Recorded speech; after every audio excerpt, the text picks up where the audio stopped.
नमस्कार दोस्तों, स्वागत करता हूं आप सभी का आपके अपने चैनल पे द फाइनल टच पे। उम्मीद करता हूं कि आप सब काफ़ी अच्छे होंगे और आगामी परीक्षाओं की तैयारियां काफ़ी अच्छे तरीके से कर रहे होंगे।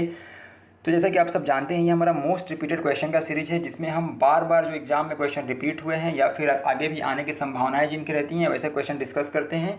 और जिसके ऑलरेडी मैंने 13 पार्ट डिस्कस किए हुए हैं, तो आपने अगर उनको नहीं देखा है तो एक बार ज़रूर देखें। उसका लिंक मैं डिस्क्रिप्शन में दे दूंगा, आप वहां से जा करके उस वीडियो को प्ले कर सकते हैं और आप उस वीडियो को ज़रूर देखें। और दोस्तों, अगर वीडियो अच्छा लगे तो सब्सक्राइब चैनल को ज़रूर कर देना और वीडियो को लाइक भी कर देना और पूरी वीडियो को अंत तक ज़रूर देखना, बिकॉज हर एक क्वेश्चन में कुछ ना कुछ नया ज़रूर है। ठीक है, चलिए स्टार्ट करते हैं। पार्ट नंबर 14 हमारा आज का पहला क्वेश्चन जो है, इसमें बोला है कि 5 पैसे और 10 पैसे के कुल 90 सिक्के हैं। सभी सिक्कों का मूल्य 7 रुपया है। तो इसमें 5 पैसे के कितने सिक्के हैं? ठीक है, तो इसमें बोला है कि 5 पैसे 10 पैसे के कुल 90 सिक्के हैं और यदि सभी सिक्के जो हैं कुल मिला करके 7 रुपये बनाते हैं। ठीक है, तो इसमें 5 पैसे के कितने सिक्के हैं आपको बताना है। आप इसको एक्स वाई मान करके भी कर सकते हो, बाकी एक्स वाई मान के करोगे लंबा जाएगा। मैं तरीका बताता हूँ, एलिगेशन मेथड। ठीक है, एलिगेशन मेथड काफ़ी आसान मेथड होता है। इसमें क्या करते हैं, देखो सबसे पहले हम क्या करेंगे कि मान लेंगे कि सारे सिक्के जो हैं कितने हैं, 5 पैसे के हैं। तो अगर 5 पैसे के 90 सिक्के होंगे तो कुल कितना, उसका मान कितना हो जाएगा, तो 90 × 5 इज इक्वल टू 450 पैसे। और 450 पैसे को जब रुपया में बदलोगे तो कितना होगा, 4.5 रुपया। 4.5 रुपया।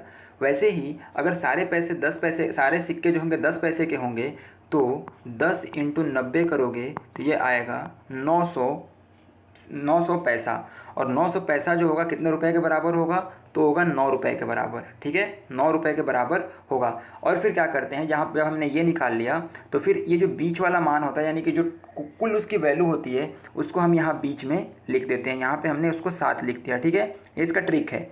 देखो यहाँ पे हमने 7 लिखा। अब इस बड़े वाले से छोटे वाले को माइनस करेंगे। 9 में से 7 माइनस करेंगे 2 आ जाएगा, और फिर 7 में से 4.5 माइनस करेंगे तो 2.5 आएगा। ठीक है, आप माइनस करके देख सकते हो।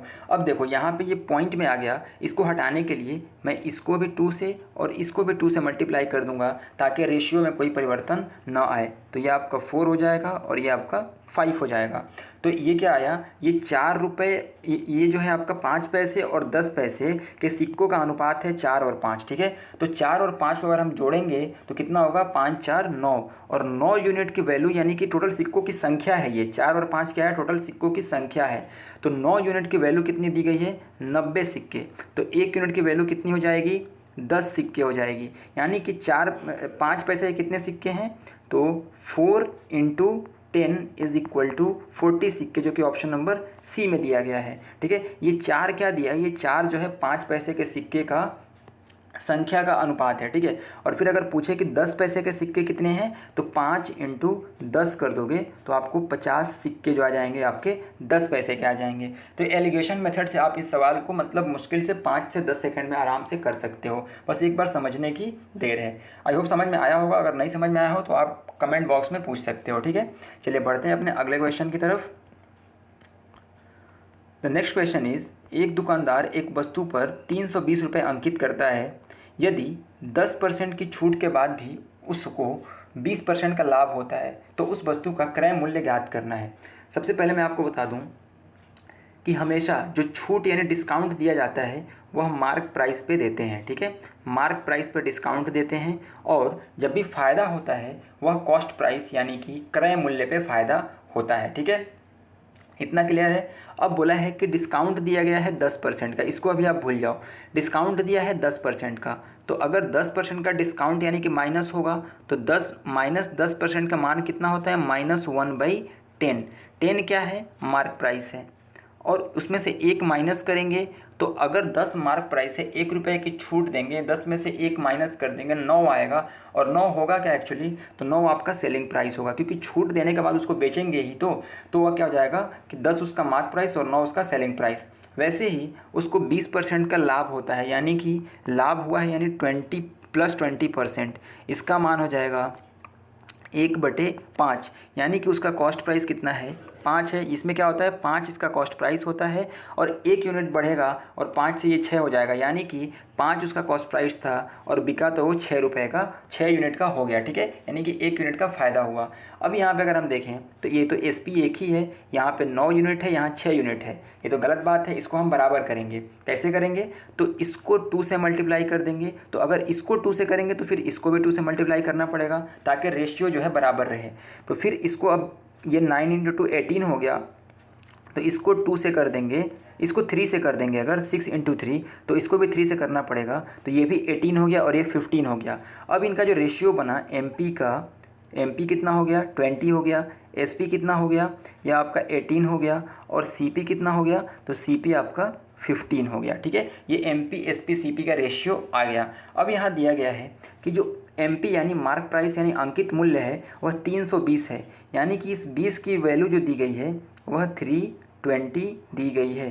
तो यहाँ से 1 यूनिट की वैल्यू कितनी हो जाएगी, 1 यूनिट की वैल्यू हो जाएगी, यहाँ से 1 यूनिट की वैल्यू हो जाएगी 16 यूनिट, ठीक है। आप यहाँ से अगर इसको सॉल्व करेंगे तो 1 यूनिट की वैल्यू आ जाएगी 16 यूनिट, ठीक है। तो आपसे पूछा क्या है, क्रय मूल्य यानी कि कॉस्ट प्राइस क्या हुआ, ठीक है, क्रय मूल्य पूछा है, यानी कि 15 यूनिट की वैल्यू पूछा है। तो 15 × 16 कर दोगे तो 15 × 6 = 90 और 15 × 9 कितना हो जाएगा 24, यानी कि 240 रुपये उसका कॉस्ट प्राइस यानी क्रय मूल्य है, ठीक है। अगर आपसे यहीं पे पूछता कि विक्रय मूल्य कितना है, तो ये जो 18 दिख रहा है 18 इंटू आप कितना कर देते, 18 × 16 कर देते, तो आपका क्रय मूल्य भी विक्रय मूल्य भी आ जाता, ठीक है। तो इस तरीके से बस आप एक बार रेशियो अगर बना लिए, रेशियो के साथ खेलना सीख गए तो आराम से इन क्वेश्चन को आप सेकंड्स में सॉल्व कर लेंगे। उम्मीद करता हूँ आपको समझ में आया होगा। अगर कहीं भी दिक्कत हो कमेंट बॉक्स में आप मुझसे पूछ सकते हैं। चलिए बढ़ते हैं अपने अगले क्वेश्चन की तरफ। नेक्स्ट क्वेश्चन में बोला है इसने कि एक नाव है, नाव की गति धारा की दिशा में 40 किलोमीटर प्रति घंटे है तथा स्थिर जल में 55 किलोमीटर प्रति घंटे है। नाव की गति धारा की दिशा में क्या होगी। आपको मैंने अपने एक पिछले वीडियो में समझाया था कि किस तरीके से नाव की गति धारा के गति के साथ परिवर्तित होती है। एक बार और बता देता हूँ कि अगर मान लो कि ये पानी इसमें बह रहा है और इसका स्पीड y किलोमीटर प्रति घंटा है और इसमें एक नाव चल रही है, नाव की गति x किलोमीटर प्रति घंटा है। और एक चीज़ मुझे बताओ कि अगर पानी बह रहा है और नाव चल रही है, नाव को पानी के विपरीत दिशा में आगे की तरफ बढ़ना है, तो नाव की गति धारा की गति से ज़्यादा होगी तभी तो नाव आगे बढ़ेगी। तो इसके लिए क्या होगा, नाव की गति को यानी x को y से बड़ा होना पड़ेगा, ठीक है। और अगर मान लो कि धारा जो है y से चल रहा है, नाव x से चल रही है और नाव जो है धारा के विपरीत दिशा में आगे बढ़ रही है, उल्टा यानी कि इस डायरेक्शन में आगे बढ़ रही है, तो उसका स्पीड क्या होगा, तो नाव की गति में से धारा की गति माइनस कर देंगे तो वह उसका स्पीड धारा के विपरीत यानी कि अप स्ट्रीम स्पीड हो जाएगा। इंग्लिश में उसको अप स्ट्रीम बोलते हैं। और अगर नाव भी इसी डायरेक्शन में चले और धारा भी इसी डायरेक्शन में बहे तो क्या होगा, नाव को जो है धारा क्या करेगी, हेल्प करेगी, यानी कि अब उसका कुल स्पीड क्या हो जाएगा, तो नाव की गति प्लस धारा की गति, ठीक है। यहाँ तक समझ में आ गया, ये कॉन्सेप्ट था इसका। अब यहाँ बोला क्या है कि धारा के विपरीत दिशा में यानी कि x minus y is equal to दिया है 40 किलोमीटर प्रति घंटा और स्थिर जल में इसकी चाल कितनी है नाव की, 55 किलोमीटर प्रति घंटा, यानी कि x की वैल्यू दी है 55 किलोमीटर प्रति घंटा। तो 55 minus y is equal to 40, तो y इज इक्वल टू क्या हो जाएगा 55 माइनस 40, यानी कि 5 और 5 में से 4 गया 1, y की वैल्यू क्या आ गई 15 और y क्या है, तो y जो है धारा की गति है, ठीक है। अब क्या बोला है कि धारा की दिशा में नाव की गति क्या होगी। अब जब नाव की गति धारा की दिशा में पूछा है तो नाव की गति को धारा की दिशा में धारा की गति से जोड़ देंगे तो नाव की गति धारा की दिशा में आ जाएगी, यानी कि हमें x प्लस वाई यानी कि अप स्ट्रीम स्पीड निकालना है। तो इसके लिए हम क्या करेंगे 55 प्लस 15 कर देंगे तो 5 में से 5 गया 0, 5 1 6 और 1 7, यानी 70 किलोमीटर प्रति घंटे, जो कि ऑप्शन नंबर बी में दिया गया है, ये आपका करेक्ट आंसर हो जाएगा। तो पूरे डिटेल में मैंने इसको आपको समझा दिया, एक बार समझ जाएंगे, काफ़ी कम समय में आप इस क्वेश्चन को सॉल्व कर पाएंगे बिना पेन पेपर के भी। चलिए अब बढ़ते हैं अपने अगले क्वेश्चन की तरफ। ये भी अच्छा क्वेश्चन है, एग्जाम में आपके पूछा जाता है, ठीक है। ये सारे क्वेश्चन ऐसा नहीं कि मैंने आसान लिए हुए हैं, ये सारे क्वेश्चन आपके एग्जाम में आए हुए क्वेश्चन हैं, ठीक है। तो आप बिल्कुल भी डाउट ना करें, ऐसे ही क्वेश्चन आपको रियल एग्जाम में मिलेंगे। कोई मतलब नहीं है कि मैं बहुत सारे हार्ड क्वेश्चन करा दूँ और आपके एग्जाम में ऐसे क्वेश्चन देखने को ही ना मिले और आप देख कर डर जाएँ। ऐसे क्वेश्चन करने चाहिए जो एग्जाम में दिखें, ठीक है। तो ये सारे क्वेश्चन अगर आप अच्छे से करेंगे तो एग्जाम में ऐसे ही क्वेश्चन आपको मिलने हैं। आप जाकर प्रीवियस ईयर क्वेश्चन उठा लीजिए, कोई मॉक टेस्ट लगा के देख लीजिए, हर जगह आपको ऐसे ही क्वेश्चन देखने को मिलेंगे। यहाँ एक क्वेश्चन जो बोला है, यदि P अपनी यात्रा का पहला आधा भाग 40 किलोमीटर प्रति घंटे से तथा शेष दूरी 50 किलोमीटर प्रति घंटे की गति से तय करता है तो उसकी कुल यात्रा की औसत गति क्या होगी। मैंने ऐसा भी क्वेश्चन डिस्कस किया हुआ है। देखो, जब भी अगर बोले कि ये मान लो 2 पॉइंट हो गया, पॉइंट A पॉइंट B, ठीक है, तो अगर कोई आदमी यहाँ से यहाँ जाता है और यहाँ से यहाँ आता है, यहाँ पे इसकी स्पीड मान लो S1 है और यहाँ पे इसकी स्पीड S2 है, ठीक है। पहला केस ये हो गया। और दूसरा केस मान लो कि यहाँ पे पॉइंट C है, तो एक आदमी A से C तक जाता है, C से B तक जाता है। A से C तक जाने में भी इसका स्पीड S1 है और C से B तक जाने में इसका स्पीड क्या है, S2 है, ठीक है। तो इन दोनों केसेस में ये यहाँ से देखो, यहाँ से यहाँ तक की दूरी बराबर है किसके, यहाँ से यहाँ तक की दूरी के। और ये वाले केस में भी यहाँ से यहाँ तक की जो दूरी है वह यहाँ से यहाँ वाली दूरी के क्या है, बराबर है, ठीक है। तो दूरी अगर बराबर हो और स्पीड चेंज हो और वहाँ पे अगर एवरेज स्पीड पूछे तो कुछ नहीं करते हैं, सिंपली क्या करते हैं, एक फार्मूला होता है कि S average is equal to 2 into S1 S2 upon S1 plus S2। ये फार्मूला लगा देंगे, आराम से क्वेश्चन का आंसर आ जाएगा। देखो, पहली भाग का स्पीड कितना दिया है, 40 किलोमीटर प्रति घंटे, तो यहाँ 2 इंटू S1 की जगह पे 40 रख देंगे और दूसरे भाग में क्या है, 50 किलोमीटर। देखो, पहला आधा भाग तो फिर दूसरा आधा भाग, यानी कि दोनों दूरी क्या होंगी, बराबर होंगी। तो बराबर दूरी के लिए ये फार्मूला अप्लाई होता है। तो 2 इंटू 40 इंटू 50 बटे 50 प्लस 40 यानी कि 90 हो जाएगा।